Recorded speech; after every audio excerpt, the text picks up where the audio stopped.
is strategic about execution. You don't want this lady to be your accountability partner because you're going to get your stuff done, okay?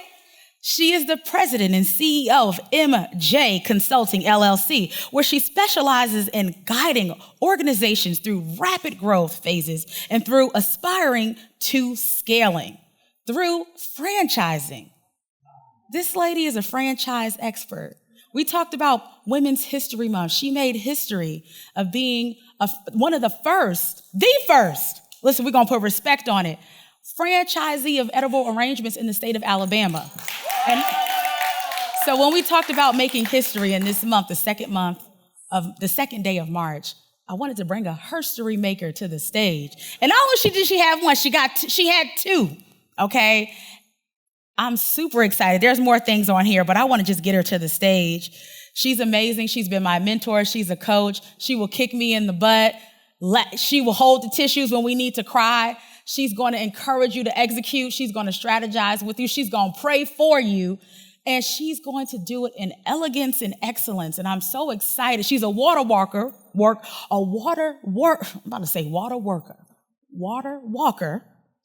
And she's amazing, powerful, and absolutely inspiring.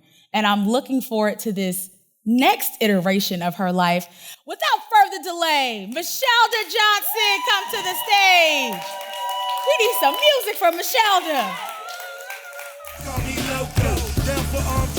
All right. All we do is win. So you have a long bio. Welcome to the Girl, Your Brand's a Big Deal podcast. We can turn it to the white one so we can see it. The next one. All righty. Welcome to the podcast, Michelda Johnson. How are you doing today? How you feeling? Well, I am amazing, but first I got to say thank you. Thank you for having me. Thank you for doing this. Thank you for thinking enough about your community and about women and women's history, Black women, and what we are doing to bring something like this to fruition. So we want to take a moment to honor you. Thank you. Because you are a big deal. Listen, we're a big deal.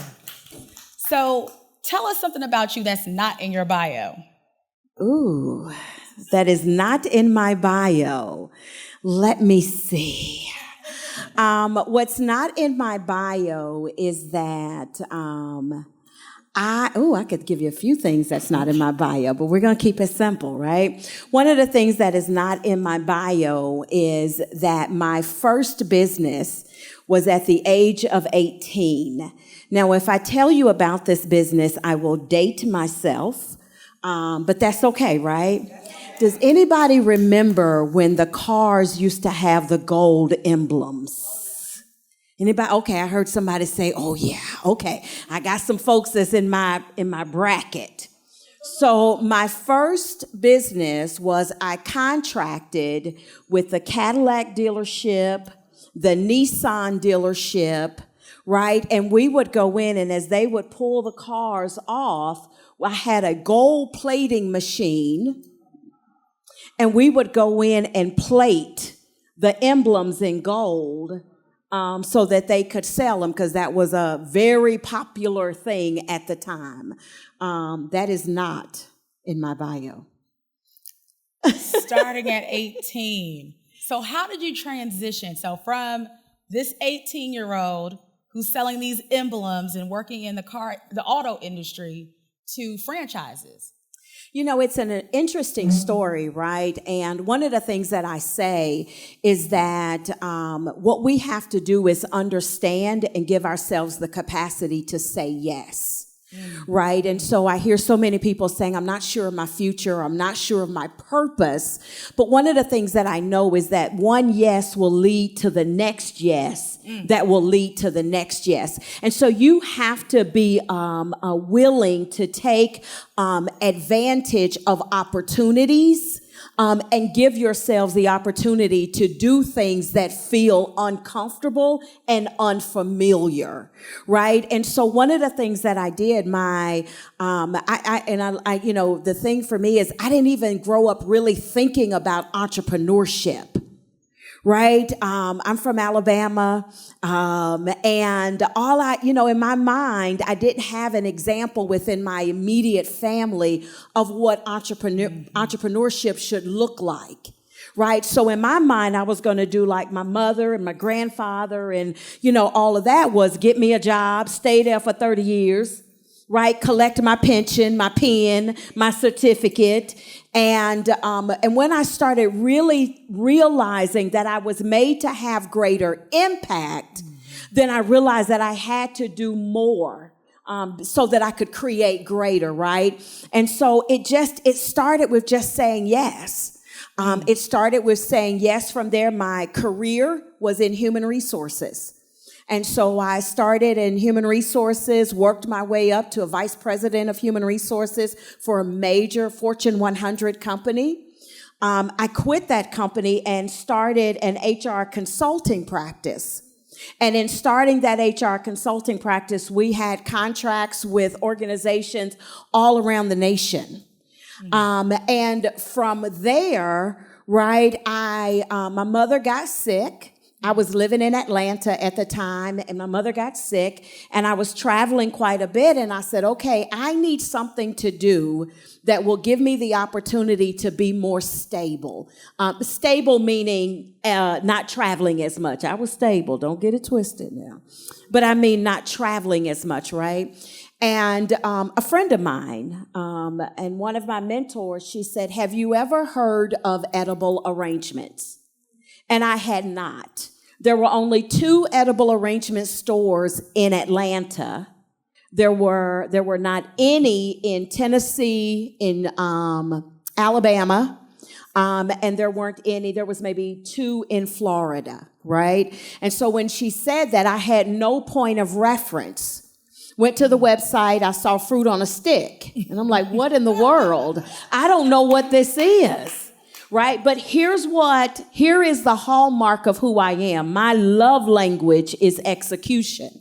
Right? And so I'm trying to figure out what to do. This is, if I may, I'll give you the timeline, right, and how this happened. I am talking to this friend, and let me back up. My HR consulting practice, I had sold it. I had sold the frameworks that I had built to Northwestern Mutual. Anybody familiar with Northwestern Mutual? Right? And so they were offering benefits to their employees and to their employer groups, and they wanted to have the full spectrum and offer HR consulting as well. And so I had built my business off of systems and processes, and they wanted to do that so that they didn't have to reinvent the wheel. So it was a good time for me. So I reached out to this mentor. This was around the last week of November. It was right after Thanksgiving, and I was sharing with her that, you know how we call people around holidays, and so she called me, how you doing, what's going on? And I said, well, I'm kind of, trying to figure out what's next. And she said, well, have you thought about edible arrangements? And I said, never heard of it. I did some research in that moment, and I saw that they had what's called a Discovery Day 2 weeks later in Connecticut. Now, what are you going to do? Right? Because I say that, and y'all quick to say what you're going to do, but the fact is, how many times have somebody sent you and offered you an opportunity to do something that felt uncomfortable and unfamiliar to you, and you still sitting? So you said yes really, really fast. But what I know from coaching and consulting is that many of us move too slow and we miss the opportunities that are designed and really appointed for us, right? And so I did not. I went to Connecticut. I had no idea what to expect. I had never thought about franchising. I didn't know anybody who owned a franchise. And I have to say, yes, the process felt daunting. It felt overwhelming. But I spent 48 hours, 2 days with Edible Arrangements International. I came home, and 2 weeks later, I signed a franchise agreement. You ever heard the phrase, you study long, you study wrong? 2 weeks later, I came home and I said, I'm going to do it. Why not? And I always ask myself this one question. when I'm about to leap, when I'm about to step out of my boat onto the water, I always ask one question. What's the worst that could happen? And the worst that could happen is that I fail. Okay, I failed before. Next. The worst that could happen is somebody tells me no. Okay, I've heard that word before. Next. Right? So we've got to start questioning and asking ourselves, what's the worst that could happen? The worst that could happen is that I go get a job. Oh, well, I've worked before. My work ethic is solid. So you see why she's here, right? Y'all see? Perfect segue to this morning's conversation. Because we hesitate so much. And we've talked about this hesitation. And I said, it's go time. Girl, it's time. The time is now. So when you have these opportunities of it's time to transition from one thing to the next, what was your sign to say it's time to transition from HR? What was that thing that, because you said like, I knew I wanted to do something next, but what's that sign? Because sometimes we're doing something and we're comfortable. We've been doing it for years, but it's time to move on to the next thing. And when I've talked to entrepreneurs who've been doing this for a long time, there's been different iterations of their lives and their businesses. But how did you know it was time for the next thing? So one of the challenges that we have is, first of all, going back to the basics, right? We need to understand purpose. Yeah.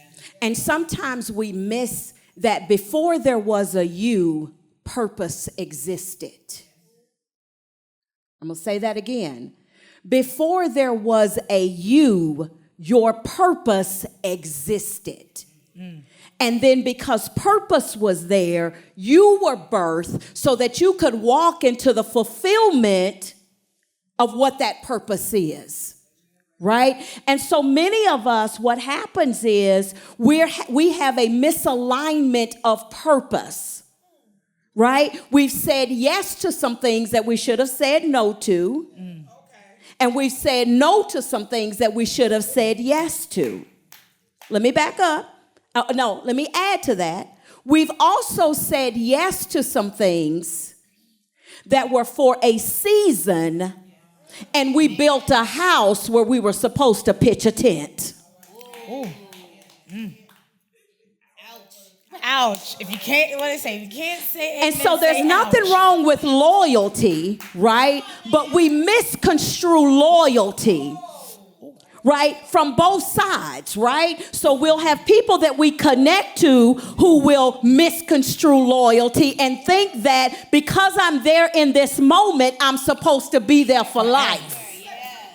And then they'll try and hold us and contain us and control us. And then we don't get into the purpose of why we were there and the purpose of when it's time to move on. And by the same token, we misconstrue loyalty. And we think that that means that in order for me to be, now I'm a church girl, so we have this thing called false humility. So in order for me to walk into this sense of false humility and what a servant leader is, it means that I got to stay right here committed to you for the rest of my days. And God says no. I want you to learn and glean in the moment that you're in and give what I've given you to give, but know when it's time to leave. And so the number one way, first of all, that we should know is that when we're in alignment in purpose, now you got me preaching. I didn't come here to preach. But when we're in alignment with purpose, our ears need to be sensitive to the voice of God. So sometimes we're missing that whisper that will tell you it's time to go, and we stay beyond the season that we're supposed to be there. So that's the first. You asked me what was the first. Is the voice of God. The second then is now that I've missed it, guess what? I start getting frustrated. I'm frustrated with the surroundings, with the environment. I'm frustrated with the people that I'm dealing with. I'm frustrated in the assignment. And so then that frustration, it gives us an indication, right, that it's time to move. It's time to at least do some internal thought. Let me tell you why we're not doing this. Y'all the busiest folks in the world. And you wear your busyness like a badge of honor. And because you are so busy, let me tell you the number one hallmark of every productive CEO is you need thinking time. Mm-hmm. And if you don't have quality time to sit and think on a weekly basis, and I prefer a daily basis, you don't know how to strategize accurately about where your business should go. You're missing it because we wear busyness like a badge of honor, right? And so I won't get into my definition of work because that fake work we be doing that say fake work. Let's go into it. What is this fake work? Fake work. I see so many people doing fake work. What is fake work? First of all, you got to understand what is the definition of work. Because many of us have equated definition equals doing. Definition, work equals doing and busyness. And that is not what work is. Work, the scientific definition of work is force times displacement. Now, what does that mean? That means that I'm putting a force behind something to move it towards the results that I desire. So if you're doing work that is not moving you toward results, it's fake work. You're just looking and acting busy. Hashtag no more fake work. No more fake work. It's fake work. We needed it. How many people needed this conversation? We need this. So you've worked with, I would say, hundreds, even thousands of entrepreneurs. And let's talk about, this is Women's History Month.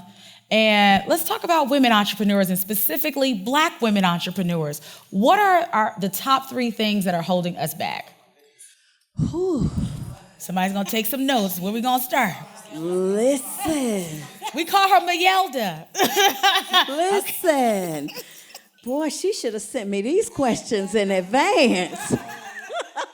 The top 3 things that are holding back women and Black women entrepreneurs. Is that the question? Yes. Number 1 is the limits of your own mindset. You have been conditioned to believe that your position is in the kitchen. I'm sorry, men.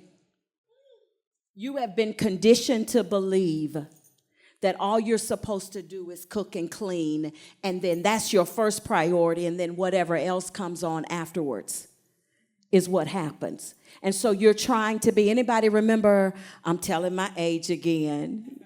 Y'all remember that commercial? They don't let me sing. Let me say that. They let me talk, but they won't let me sing now. So if your ears are sensitive, you might want to close them up. I can bring home the bacon, fry it up in a pan, and never, ever, ever let you forget that you're a man. Because I'm a woman, right? And that's fine. But it's okay to hire somebody to fry it up in a pan. It's okay to hire somebody to clean the house so that you can listen, I don't ascribe to work-life balance. I ascribe to work-life freedom. I want to be free to enjoy my family, enjoy my business, and enjoy my life through it and say, I learned valuable lessons. I learned such valuable lessons that eventually there were 9 stores in the state of Alabama, but because of my one failure, we were always the #1 store in the state. Right? So sometimes the failures are ways and life's ways of giving you opportunity now to put in place systems and processes so that you don't see that place of failure again. Now, you know what a lot of us do is once we get a big challenge, we quit. It's not your sign to quit. That's your sign to figure out what went wrong. What did we do right? What did we do wrong? And then how do we correct it? How do we course correct, right? So in saying that, it was our first Valentine's. We opened in October of 2006. We opened in October, and I bootstrapped, right? So I had made some agreements with the folks who built out my store. I had told them, I don't have the money to pay you, but I need y'all to build this store out, sign the CO, so I can open, so I can make some money to pay you. Y'all scared to ask. The worst they're going to tell me is no. In this case, they told me yes. So they built out my store to the tune of about $80,000. Baby, I ain't afraid to ask. $80,000, a little bit more than that. And they signed the CO so that I could open. And so I did my good marketing. I was on every news station because it was an unheard of brand. Nobody had ever heard of it, right? I was on every news station, every TV show. I was on the radio. We invited the mayor. I mean, we had I made a splash of marketing, right? What that also meant was that I accepted a whole lot of orders and had no idea how I was going to fill them. I had a team, but not enough of a team. I wasn't prepared. I had my delivery van, but that was it. I didn't have anybody else. It was a mess. I slept at the store 4 nights straight.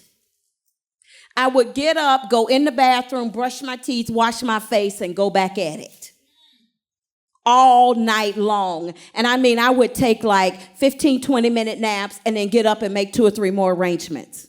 My staff could not handle it. Y'all, we were doing to the tune of, we did for that Valentine's well over 6 figures. If that gives you an average ticket price of about $60 at that time, we did well over $130,000 in that one holiday. That was a lot of orders. You do the math, right? We were not equipped. And so what ended up happening is that I had to refund a few people. I had to make some adjustments to a few people. I had to have wisdom on how to make those adjustments. Because what I ended up doing was saying, can I make you a new arrangement? Because I'd rather make you a new arrangement than to give you your money back. Right? And so can I make you 2 arrangements for that one that I failed to deliver? Because it's still better for me to cut the fruit and get that done than to give them their money back just because of the markup.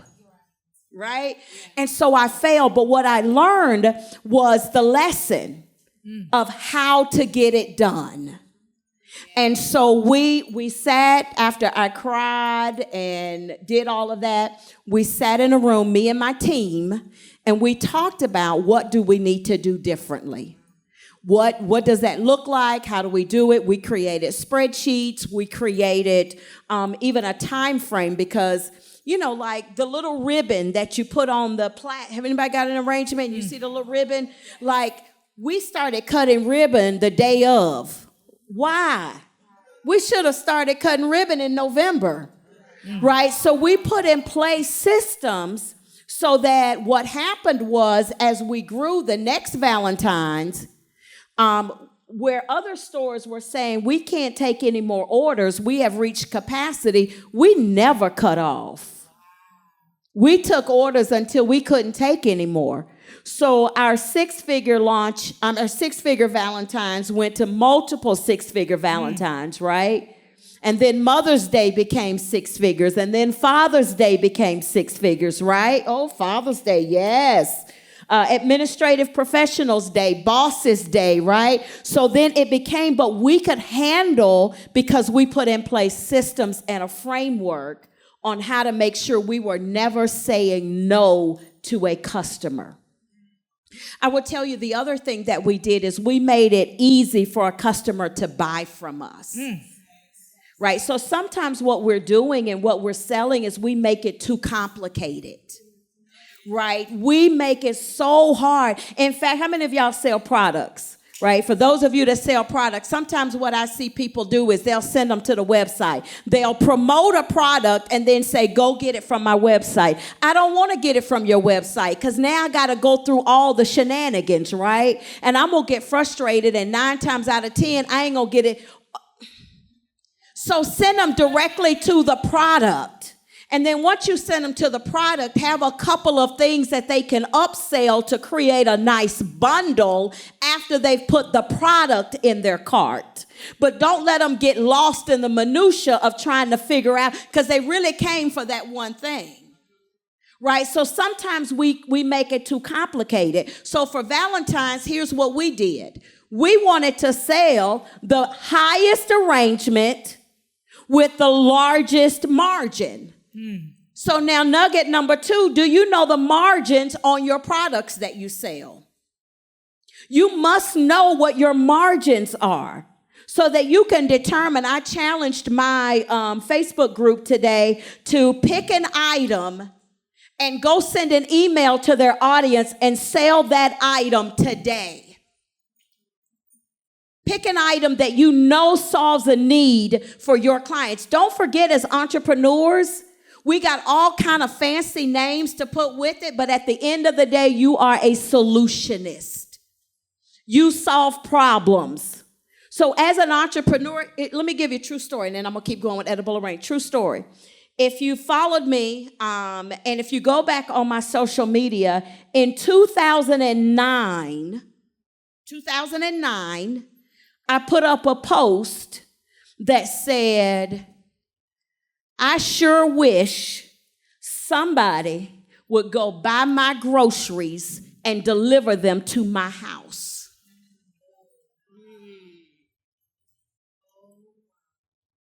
Four years later, Instacart, that is now a multi-billion-dollar business. There was a problem. I identified the solution, but I stopped short of executing on it. Don't forget, you are a solutionist. Be a solutionist.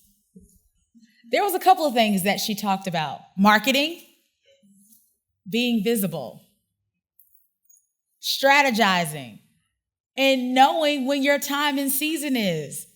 If your product is hot, your topic is hot, you need to sell as much of it as possible. And navigating problems and customer management, customer service. There were so many golden nuggets. So I hope you guys were taking notes, and I hope you watch it again to get those notes again. So I want to go back to edible arrangements. When did you know it was time to transition out and sell it? Because we don't have a lot of conversations in our community about selling businesses. We have this idea you're supposed to keep it. It's supposed to go to your kids. You're supposed to have it forever.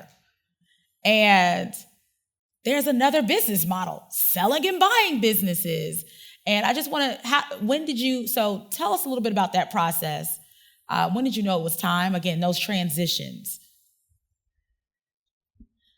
In those moments, yeah. I love that question, right? I will say I didn't know that it was time.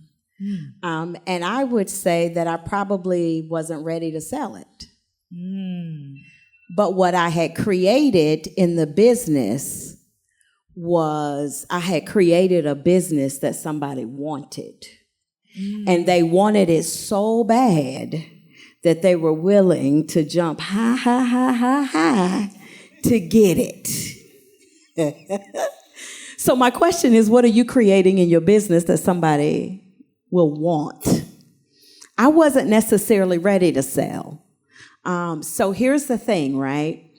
When homework in preparation. So I opened in Alabama, Huntsville, Alabama, which is where I'm from. And when we opened, I'm meeting with the folks at Edible Arrangements, and they share with me that their goal is to have 2 stores in the city. Okay? So they wanted 2 stores in the city, and they had already kind of had the geographical map of where they wanted those stores. Right, now I'm going to tell you why this is really, really, really important. One of the things that we as entrepreneurs miss is we don't know who we sell to. We want to sell everything to everybody, and we are not sure. And the greatest hack you will ever have in business is knowing who you are, who you serve, and how you are called to serve them. Right? And so one of the things that I had done the research on was understanding who will buy this basket. And you may say, well, everybody's going to buy a basket. You're right, everybody does. But there's an overwhelmingly large demographic that will buy this basket when no one else will. And I call her Sally.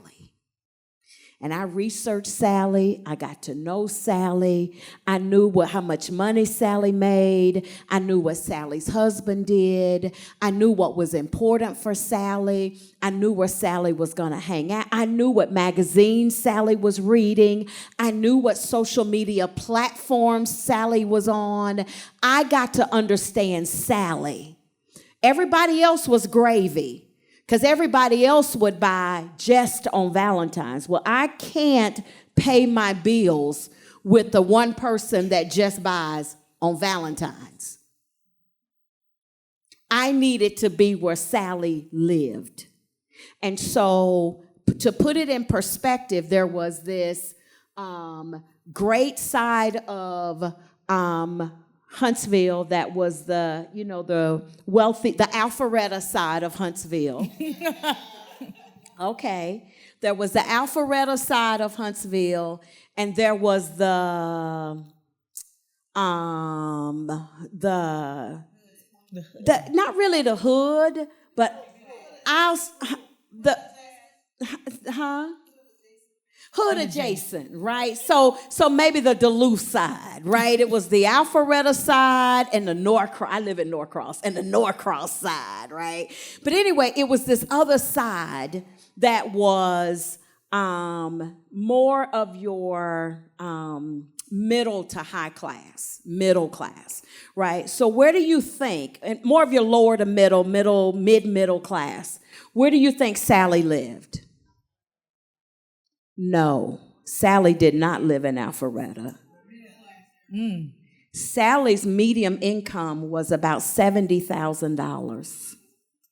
And so Sally did not live in Alpharetta. Sally lived on the other side.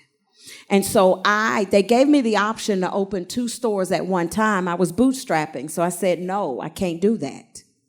And so what I did was I opened a store where Sally lived.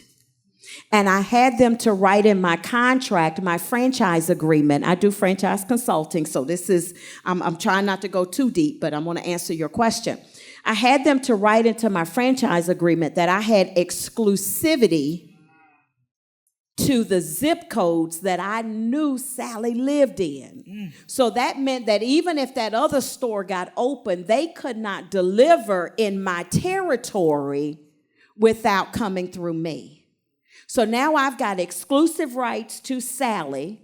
Redstone Arsenal, NASA was in that area. So now I got all the businesses that are in the scientific park, which is the second largest scientific park in the nation. Right, that was the area that I selected. So I say that to say when I bought, about 6 months later, I had first right of refusal to develop the second store. But I had a new store in an unproven territory, and I bootstrapped. And so, right, wrong, or indifferent, I made a decision to pass on that store. So somebody else opened that store. When they opened that store, actually it was a boost of business for me because most of their orders were coming and being delivered to my territory.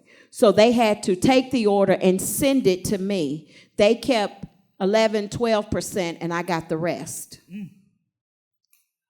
So long story short, that store had a turnover and was now owned by Oakwood College, Seventh-day Adventist, historically black college and university, right? Interestingly enough, their university was in my exclusive territory. Y'all see where I'm going with this? See, I had to tell the story for you to understand that they could not market without asking me. They could not do any marketing that would touch my territory. They had to come through me first. So it was advantageous for either me to buy them out or for them to buy me out. I had also opened a store in Nashville, Tennessee. Right? So now they realize we're stuck. We can't do anything. So the only thing we can do is buy her out and eliminate the competition because the competition is winning. And so they eliminated the competition. And I wasn't ready to sell. So what do you do when you're not ready to sell something? Do y'all get those I own rental property, right? And so I get those calls I love them. I play around with them. They say, we want to buy your house. How much you want to sell it for? 20 million. I get them, I double it. I double it. I say, this is what? They said, oh, let me do the numbers. I said, okay, come on back. So that's what they did. They said, what do you want to sell it for? I said, well, I can't take no less than 1 point, 2 points, some points. I like them points. Some commas. And we sold it. They made our offer. There's power in knowing your numbers, making data-based decisions, being strategic about locations and spaces and intentional, and creating a product or a service that has such a great demand that they want to pay you, and they want to pay you very well. I want to segue into a different conversation because we know each other from a mutual community, and I've seen a transition in you physically happen. And I know some of the ladies in the room, we're on this physical transformation. What was the catalyst that said, I need to do something different? And then what was the second catalyst to say, I'm in that process and I want to continue this as a lifestyle? I lost 75, almost 80 pounds. Oh. So we're going to clap that up. So you were gently saying, and I'm just going to put it out there. I was and inspired. I appreciate that. No, I appreciate that. I started having heart palpitations, shortness of breath, and feeling like I could not keep up. I went through a phase of wondering. So I went through this thing, right? And this was about a year and a half ago where I'm 53. And I feel like God's been so amazing.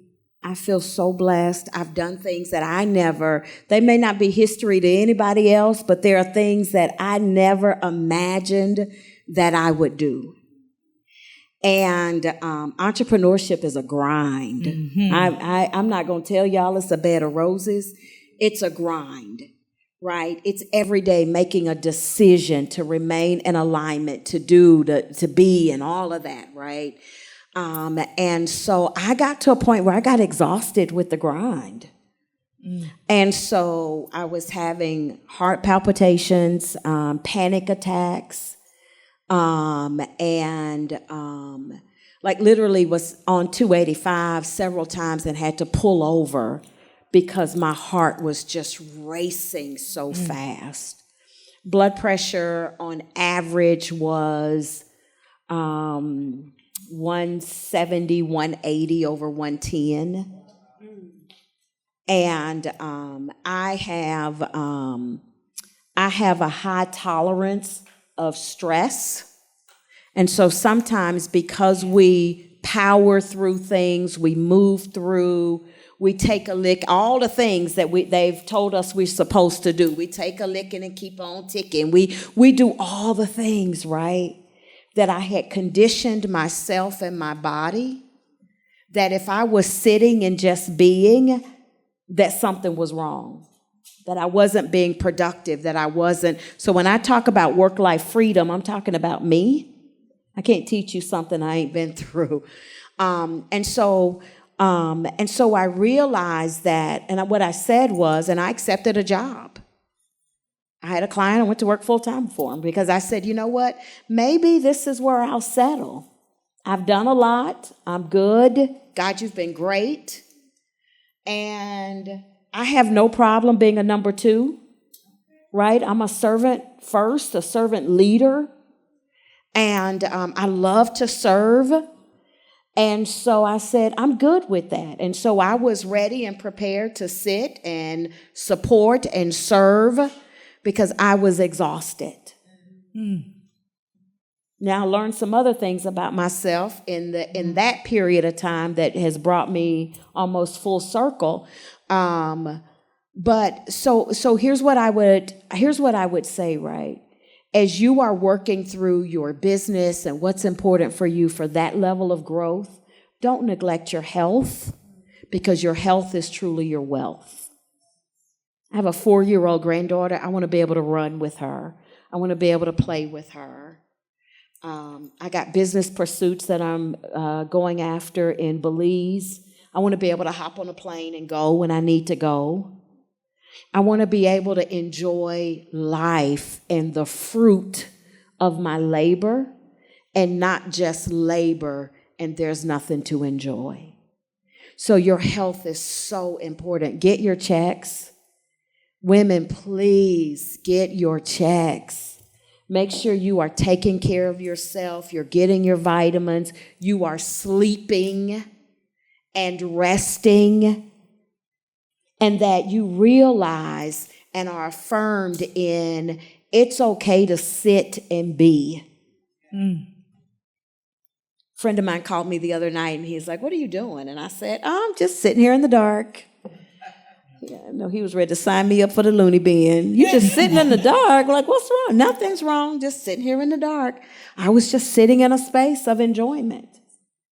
I put a post up a month ago and I said, listen, I opened up a bottle of champagne.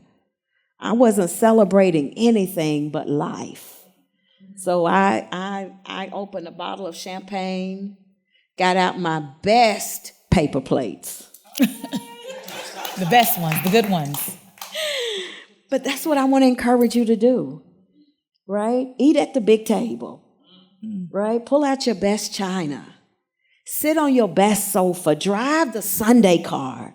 Like we keep saving stuff. What are you saving it for? Enjoy it now. Enjoy it in this moment. Take a trip. Go schedule your bucket list item. Go do it now. Life is way too short, y'all. Enjoy your moments and enjoy them now. So this podcast is called Girl, Your Brand's a Big Deal. So tell us why your brand's a big deal. My brand is a big deal because in 2009, I was in prayer and God said, and I that's the only way I know to do it right, is God said,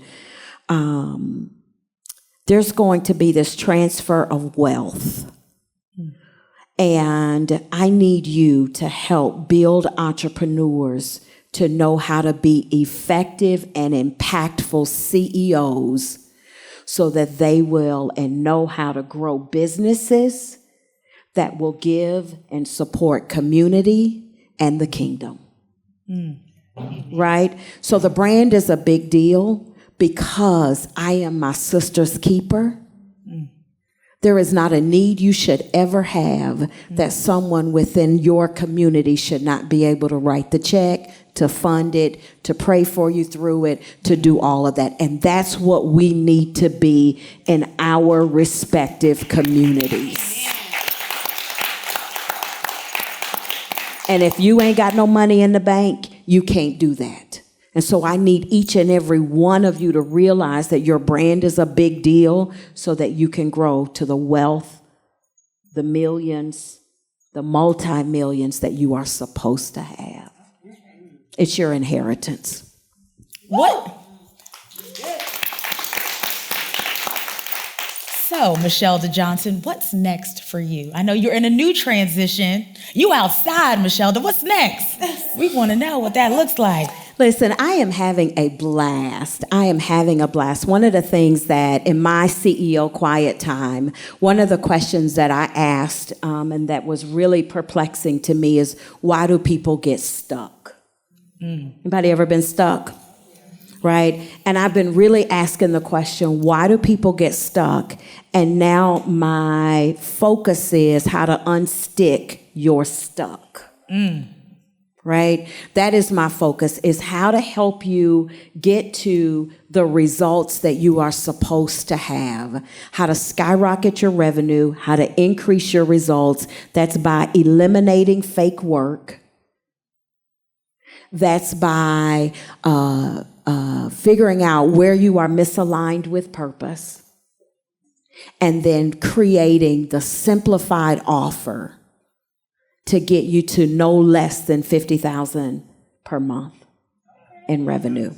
No less. That's the basement. $50K a month should be your basement. And so the goal is to find that one offer that'll drive you to $50,000 a month, and then diversify from there. And that's what I'm outside. That's what I'm doing. Got some other pursuits. Just bought another franchise. Let's clap it up. I'm looking forward to seeing what's next for you. How can we stay connected so everyone else can see as well? Because I've been watching on the Facebooks and the TikToks as well. So how can our audience stay connected to you? At Michelda Johnson, Michelda. Thank you so much, beautiful people. This is Michelda Johnson, and this is another episode, the live episode of Girl, Your Brand's a Big Deal podcast. We can't wait to see you at the Girl, Your Brand's a Big Deal conference, June 6th, 7th, and 8th in Queen City, North Carolina. So we can't wait to see you. It's going to be another powerful event. Thank you so much, Michelda. We have something for you in the back. Don't leave before we give it to you. And we will be back, beautiful people. Thank you so much. Thank you. Thank you. Stay connected. And we'll see you guys later.